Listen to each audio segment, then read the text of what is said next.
folks, we're days away from Battle of Ohio Part 2. Glad you joined us in the trenches with Dave Lapham, brought to you by First Star Logistics in our outstanding studio, as always. And thank you for taking time. And early Merry Christmas to everybody. We appreciate each and every one of you. I hope you get to spend quality time with family and friends. That's what it's all about. Christmas is a special time of the year. There's no doubt. And the Cincinnati Bengals are looking to sweep the Cleveland Browns in the Battle of Ohio. In fact, the next two home games, it's all orange. Bengals wear orange. Cleveland wears orange. Denver wears orange. It's going to be an orange fest for the next two home games, the final two home games of the season. The Denver Broncos and LA Chargers are in a big tilt. Guess we're pulling for the Chargers, you know? Knock off Denver. Denver's got a better record. Bring Denver closer back to the pack. Then if the Cincinnati Bengals can knock them off, they lose a division game to the Chargers. The Bengals beat the Denver Broncos. You never know. I guess you're hoping against hope as such. We thought that the beginning of the season, starting with the opener, losing to New England at home, so that's going to come back to haunt us. Here it is, coming back to haunt us. Starting 1-4 in the first 5 games, when you're losing football games, right at the end of the game. 4th and 19, you give up a 30-yard pass interference play. I mean, things like that to lose a game, things like that will come back to haunt you, unfortunately. And they are a little bit. But the Cincinnati Bengals, fortunately, aren't one of the teams that are eliminated from the playoffs right now. They are still in the playoff hunt. Beat the Cleveland Browns, I think they'll probably live for another week. And that Denver game becomes even bigger. And there's all kinds of keys, as there always are. I mean, I could do a myriad of keys. I could do probably 15 keys for this football game. But some of the big things that caught my eye with this football game, the first time against the Cleveland Browns, the Bengals went 2 for 13 on third down, 15.4%. They went 0 for their first 8.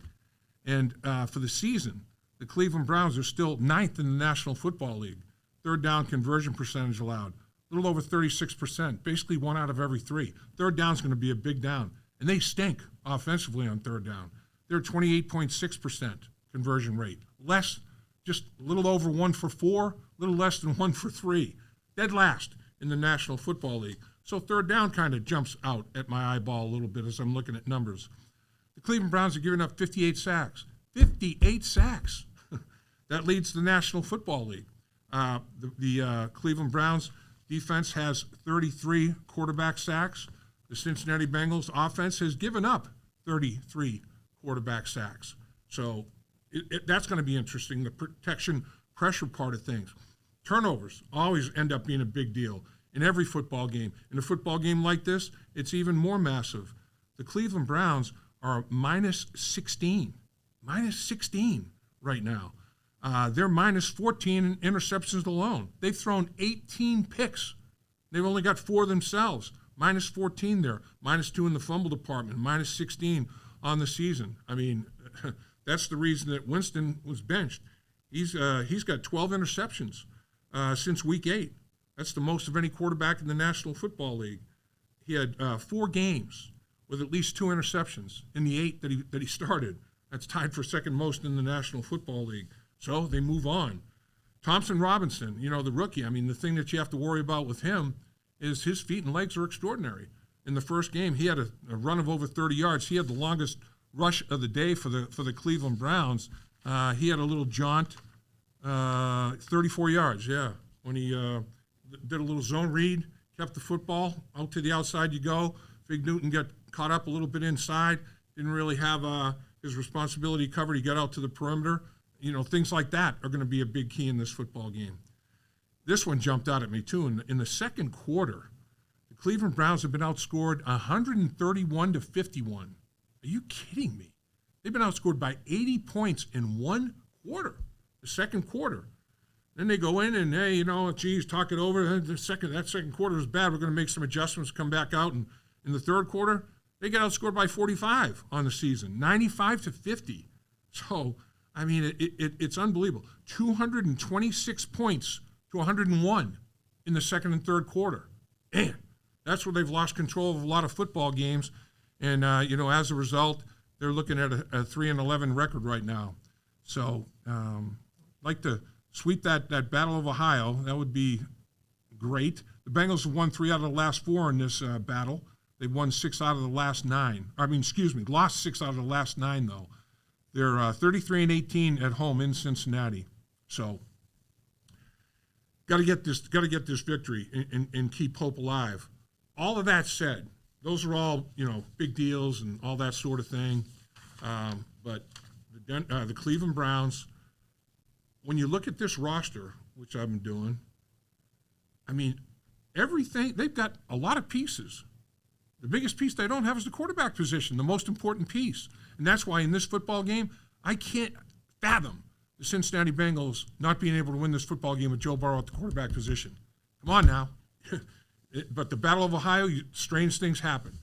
Stranger things have happened. But they're on their 3rd quarterback now, and all 3 of them played in the first game against the Cincinnati Bengals. Watson tore his Achilles. And Jameis Winston came in, and then at the end of the football game, that's where Thompson Robinson had his 34-yard run. So they've seen all 3 in the first matchup. But in this one, Dorian Thompson Robinson gets the start. Going to have to control the running game. Don't let them run the football and make life easier for Thompson Robinson. Again, they're going to have a quarterback run package. It won't be huge. It'll probably be some zone read stuff, quarterback draw, things of that nature, quarterback sweep. But, with him complimenting Jerome Ford at the running back position with Chubb being down with the hamstring problem, I mean, you have to stay in your gaps and don't get moved out of your gaps. Make sure you line up in the proper gap, you stay in that gap, and take control of gap control responsibility. Jerome Ford can run. We know he's got speed. I mean, he did a good job at University of Cincinnati, and he's coming home where he will have a lot of family and friends at this football game, I'm sure. He'll be ready to play. Jerry Jeudy has put up some numbers. I mean, he's put up crazy numbers since week 8.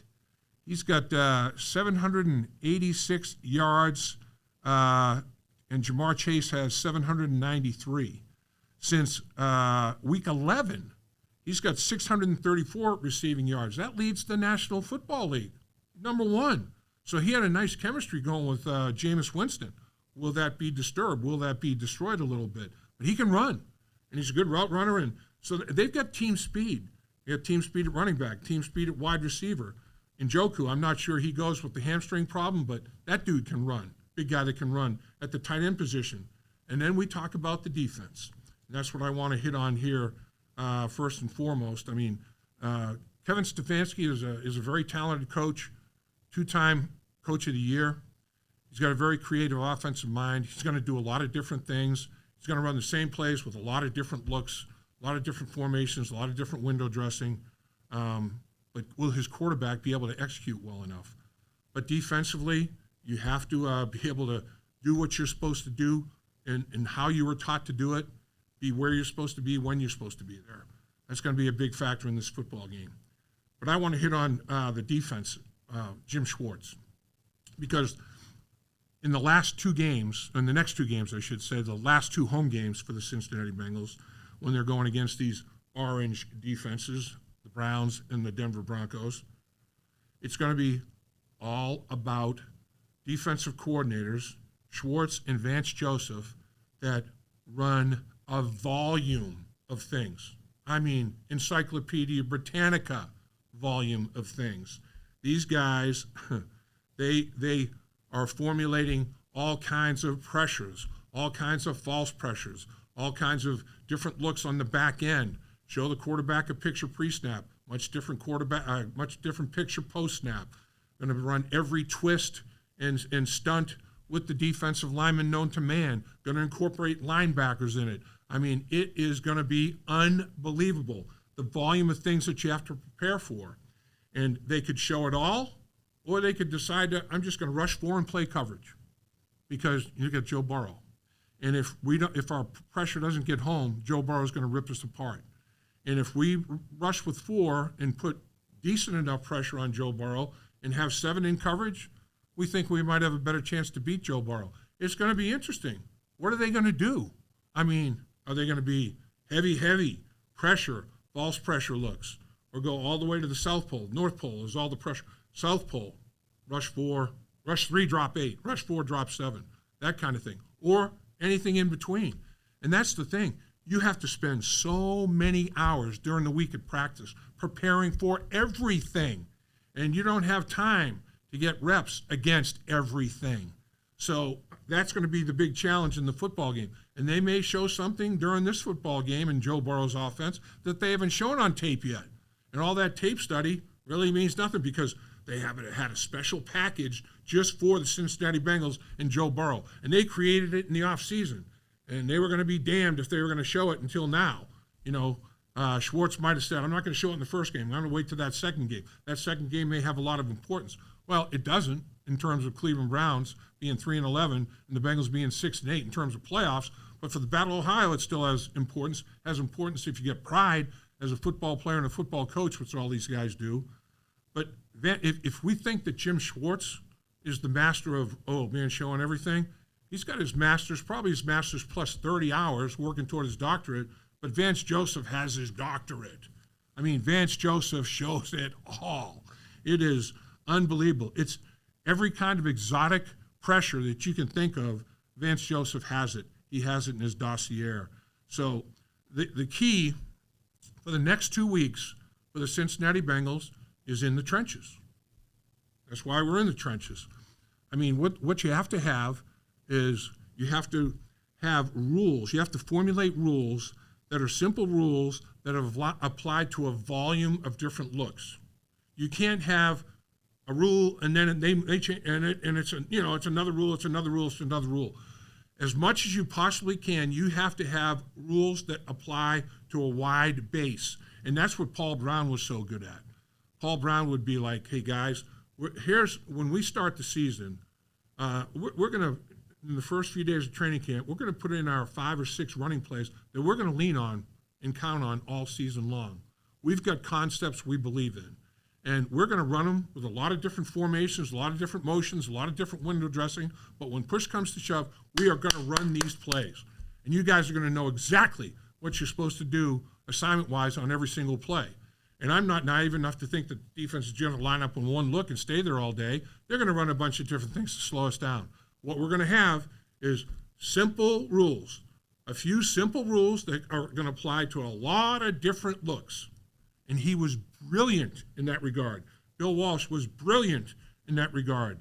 And the Cincinnati Bengals do a good job in that regard as well. Frank Pollock is brilliant. They are brilliant in what they do as well. The players believe in what they do in terms of, I have a few rules that apply to a myriad of concepts. And that's what it's about in the National Football League. So it all boils down to, once again, proper recognition of what you're seeing. And fortunately for the Cincinnati Bengals, they have a very intelligent player at the center position in Ted Karras. He can identify and identify correctly. Identification is one thing, but identifying it the right way is another. So he can identify it properly. Joe Burrow can identify things properly.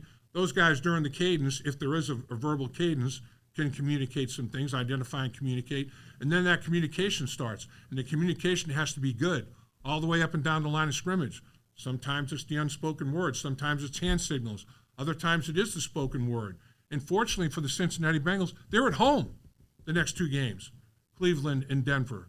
So they can verbally communicate. They don't just have to do hand signals. Because the crowd, I know, will be intelligent enough to allow them to communicate. The crowd has been unbelievable in that regard. Paycor Stadium, it's going to be an orange fest.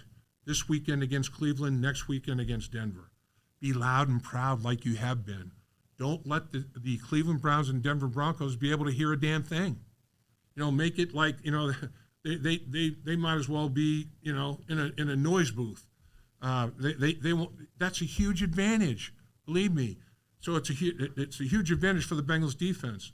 For the Bengals offense, to be going against these type of defenses that have all these looks and being able to not worry about crowd noise and not worry about not hearing each other, I think is a big deal.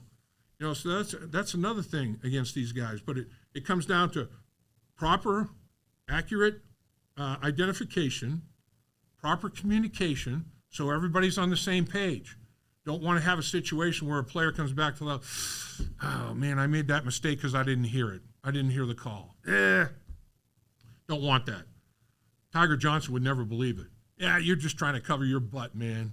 You heard it. You just made a mistake. Come on, tell the truth. I mean, bottom line is that's probably the case in a lot of cases. And then, getting everybody on that same page is a big deal. And then finally, and most importantly, is the proper execution. The guys you're going against, man, they're genetic freaks. I mean, you may have a perfect call against that concept, communicate what everybody's doing outstandingly well, and if one guy gets his butt beaten severely, it's all for naught.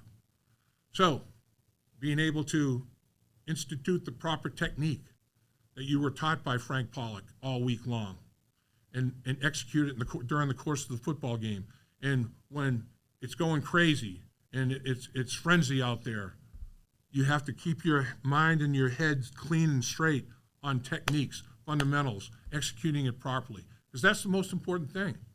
I mean, you can game plan and scheme and have the answer for everything all you want, but if you ain't good enough physically because you didn't execute the proper technique, that's inexcusable. Now, everybody's going to get beaten physically. These guys get paid, man. Everybody gets paid. They're all great players.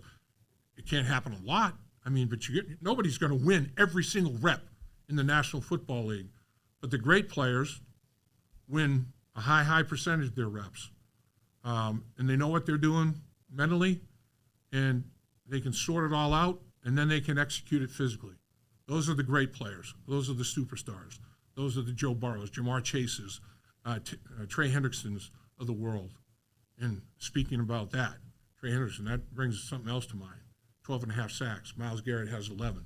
They like to go against each other. Who's going to win that sack battle? In the first game, Myles Garrett didn't get one. That's going to happen again. You have to identify where is Myles Garrett and make sure you take care of him. It's just like when they played the Dallas Cowboys. Parsons, where's number 11? He could be lining up anywhere. Got to identify him. Got to take care of him. Where's Myles Garrett? He could be lining up anywhere. They've lined him up at both tackles. He kicks inside the guard. He could be anywhere.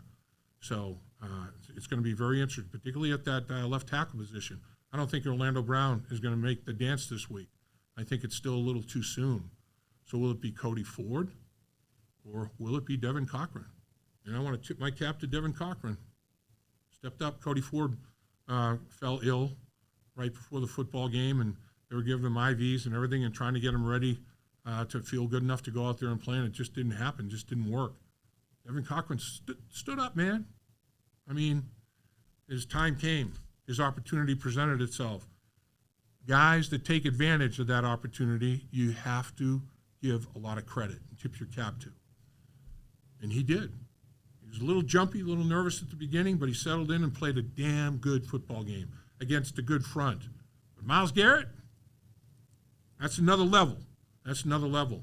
If you have to commit resources, additional resources to take care of Myles Garrett, so be it. So be it. Teams do that all the time to take care of Trey Hendrickson as well. So there's another battle. They're not going against each other, but they want to perform at a high level for their respective football teams and be somebody that when the game's over, fans are saying, man, Myles Garrett took over that game, or Trey Hendrickson took over that game. They couldn't block those guys. So, we're talking all kinds of keys, and the bottom line is the Bengals win the first game, but offensively they only scored 14 of the 21 points, and they only had 223 yards offense on 53 snaps, 4.2 yards a play, not per rush, per play, per snap. Cleveland had 77 snaps. 336 yards. I mean, they ran 24 more plays. They had the ball for almost 9 minutes longer. How did the Bengals win that first game? Turnovers, or lack thereof. Cleveland threw 2 interceptions. The Bengals threw none. The Bengals didn't even put the ball on the ground, never mind lose a fumble. Turnovers, +2.